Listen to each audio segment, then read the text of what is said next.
Senator, great to see you. Good to be back. Good to see you again, Taylor. It's been a minute. I was in the chamber for your final speech earlier this week. You had an impressive turnout. It was very emotional in there, just watching your family and everything. I've obviously covered you closely for a long time, but just a fraction of your political career. And I went back and I did the math, not to make you feel old, but to try to put things into perspective. And 48 of the last 50 years you've spent in elected office. But you made a point in your speech to say it's not the last time you'll be heard from. 50, though, is a pretty nice whole number. So why not hang it up after a half century in this business? I made no decisions. I want to continue the fight. You'll notice through my career, it's always had the theme of, I don't see politics left or right. I see it as whose side are you on. And my post-Senate career, I don't know if I run for office. I don't know what I do, but I know I want to make the Democratic Party the party of workers again. Republicans will never be the party of workers. They're too entwined with corporate interests. They are too anti-union. They always side with the rich. But Democrats have too often let working families down. And my whole career has been built around the dignity of work. It will continue to be. As I said, I don't know what's next. It's just been a month or so since the election, a month and a half, and I'll figure it out. To that point about the party, right now, who do you consider to be the future of the party nationally? I don't have any names I'm going to give you. There's a number of people I've worked with in the Senate that are really strong labor advocates, worker advocates. When I say labor, I mean labor unions for sure. I believe if more people carried union cards, they'd have pensions, they'd have better work schedules, they'd have better health care, they'd have better benefits. But I also fight for non-union workers, and there are a lot more of them. But I think whoever it is, it's not so much the messenger to me. And it's not just the message. It's not we got to talk more to workers. It's fighting. And let me give you the best example, best recent example. 3 weeks ago, a judge in East Texas, a Trump-appointed judge, made a decision on overtime. The law is such as if you make $40,000 a year now, your company can declare you management. They can work you 50 or 60 hours and pay you not a cent of overtime. So a judge in East Texas did a ruling to take away overtime. One judge, one ruling, 4 million American workers lose overtime. So that's the fight we make. It's not just message, we're for workers. It's actually make the fight the way we fought for pensions, the way we fought to cap the price of prescription drugs, the way we fought for mostly working class men and women in the armed services that get exposed to those football field sized burn pits. So yeah, of course it's message, but it's what we deliver, what we actually do, fighting, getting up every day, and how do I advance the cause of workers? Whether you punch a clock or swipe a badge, whether you work for tips, whether you're caring for an aging parent or raising children. I've kept in touch with a lot of people in Ohio politics, and I've talked with a lot of them over the last month since the election. And while you're making clear you're not disappearing from the scene, you will be out of office come January. And a lot of people are uncertain of who will kind of be the future of Ohio Democratic politics. I know you're going to be involved in some way, but are there some younger folks who you look at as the future in your home state? Yeah, there are. Oh, yeah, there are a number of younger people in local office and city office and the state legislature. Part of the problem, though, is that when Republicans have done things like make voter, they've rigged the system in the sense of making voting harder, changing ballot language on issues, and gerrymandering. When you gerrymander for 20 years like they've done, the Democrats don't have the farm system of young, bright members of the legislature because they don't get elected when they gerrymander. I mean, the state is it's a Republican state now by 5, 6, 7 points or 3 points. I don't know, probably 5 or 6 or 7. But the legislature is 2.5 to 1, and so that's because they've rigged the system. But that aside, we got to fight back. We've got to find candidates that are going to talk about the dignity of work and actually going to act on it. Any names that you'd be No, I'm not going to give you names, sorry. Okay. What will factor into how you decide what your next step is? Yeah, obviously, you've laid out how the dignity of work will continue to define what you do, but what else is in the air? I don't know. My family is more than anything weighing in here and will weigh in. They've sacrificed a lot, frankly, for my time in elective office. So there are a lot of things I can do. I mean, I really am.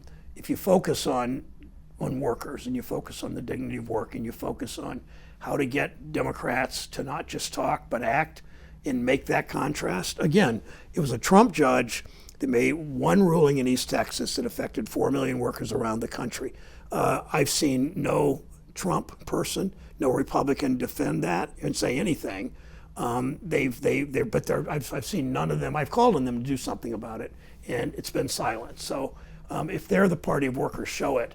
But Democrats have to show it by fighting back. The bulk of your career has been spent as a legislator. Could you see yourself, especially at this stage in your life, as an executive? I don't know. I haven't thought it through yet. Okay. You can ask that question 12 different ways. I'm going to give you the same answer. I know. Taylor. Nice try. You're doing your job. You're good at it. You've done this before.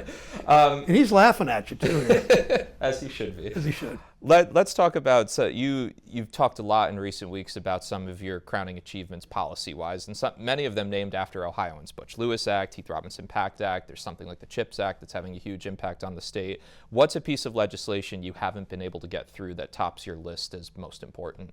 Well, I'd like to make permanent the child tax credit, which was a significant tax break, a few $1,000s a year tax break for 90% of the families in the state. It affected 2 million children. We got it for a year. We couldn't get it renewed because we lost it. We would have lost it by one vote.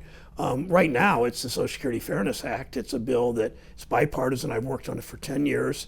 It will make a difference for 250,000 Ohio retirees. We passed the first step yesterday. So this week we hope to get it done before the session. I mean, it illustrates in many ways how I see this place. It's number one, it's whose side are you on? It's not left or right, because the major sponsor in this, a Republican from Maine and I, are the two major sponsors. But it also, this stuff, you make these fights for years. We got the prescription drug, the insulin limit cap at $35. I used to take busloads of seniors to Canada where prescription drugs, same dosage, same packaging, the cost was half as much because their government does it right and ours didn't. So that took literally 20 years. The PACT Act took several years. The child tax credit took almost 10 years. The pension bill, Butch Lewis, took almost 10 years. So my term's up in December 31st. I'm going to work right through that, right to that date to get this passed. We're on the verge. It will matter for 250,000 Ohioans. And I consider myself lucky and an honor to be able to cap my career in the last week of session to do something that important. You mentioned the child tax credit.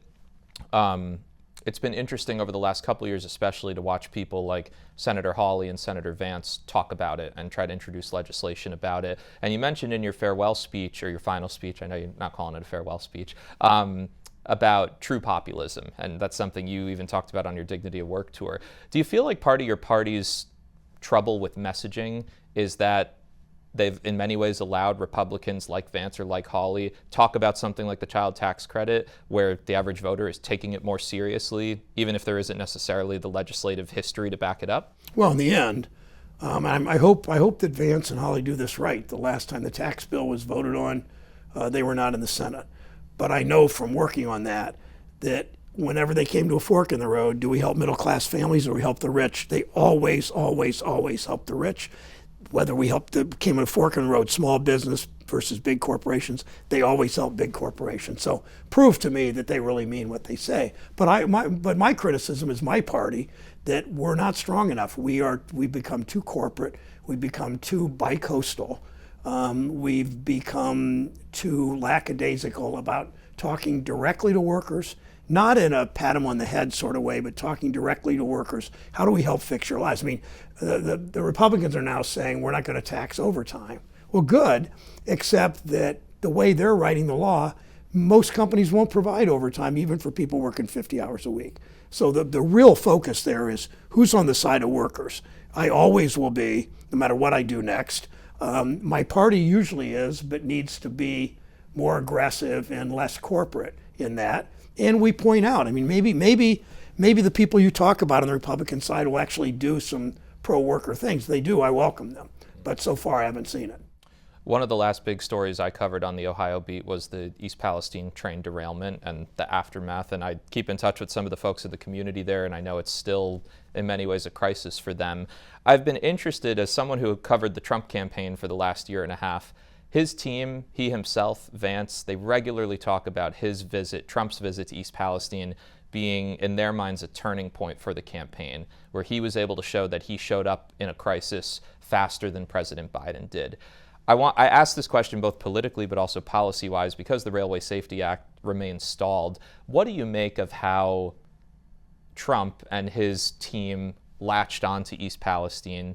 Do you connect that all with why it's stalled right now? And I guess what are your thoughts just about a community that you spent a lot of time in the last 2 years that's still reeling? I've been in East Palestine probably 5 times more time, more visits than any other federal official elected or appointed. And I include Biden, I include the other senator, I include Trump. They say regularly, I've heard these Palestinian people say, you're the only one that showed up when they turned the cameras off, saying that to me. So, you make a visit and you brag about it, so what? But we got a new fire station for them. We have come down on, it's not just, we haven't passed the bill because we didn't have enough Republican votes. We had I think we had every single Democrat committed to voting for it. We didn't have enough Republican co-sponsors, and some of them said it, but we weren't really sure. But it's what else you do there. It's helping individual people. I went there probably 10 times. I worked with the health department. I worked with farmers who had threats of contaminated milk, dairy farmers. I work with small businesses. I mean, there's so many things we did that we probably didn't brag about enough. The votes might show I didn't brag about it enough. But this go in, make one visit and brag about it is just, it's the reason people are cynical about this work. I've been told last question, so I'm going to stuff this one with a couple parts. That's 2 questions. You've spent 32 years in D.C. You entered office a few months before I was born, so you've been here a long time. Thank you for that. You're welcome. I just wanted to point that out.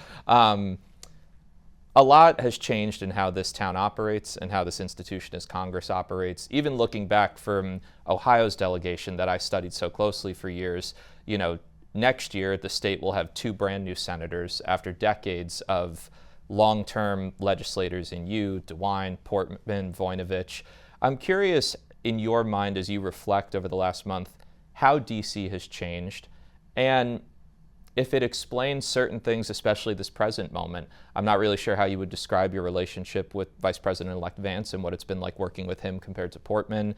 I've read that you haven't called Senator-elect Moreno since the election. So I know that I just touched on a few things, but how do you sum up just how this town has changed over the last 3 decades? And do you leave here worried just about the way you all interact with each other and kind of how? I'll answer 2 ways. One is the money. The money that special interests spent against me in this election. I'm not whining here. I lost. I understand that. The money that special interests spent against me was 20 times the amount of money that Mike DeWine spent when I beat him as an incumbent senator in 2006. So 18 years later, $220 million versus $10 million. That's a problem. That's a problem for democracy. It's a problem. What it does is it makes corporations stronger and stronger and stronger, and they win. They win on the tax bill. They win on regulatory issues. They win far too often. That's my biggest concern. How it's changed. The other way how it's changed is when I came to the Congress in the Senate. My first focus always was on constituent service. If you've got a Social Security problem, if your mother's got a Medicare problem, if you've got a small business and you've got problems with EPA or the IRS, I go to bat for you. We've done that better. J.D. Vance told me I've done that better than anybody in the Senate. But I find that the new members don't. And I just hope that there are tens of thousands of people we've helped around Ohio. I hope that Bernie Moreno and the other new Republican senator actually go to bat for them, because it really is the foundation of public service. All right. Thanks a lot. Thanks. Thank you for watching our YouTube channel. Let Spectrum News be your resource for balanced, in-depth political coverage, and click the subscribe button right here. You can also download our app or watch us on TV to learn more about the candidates, where they stand on the issues, and more. We'll see you then.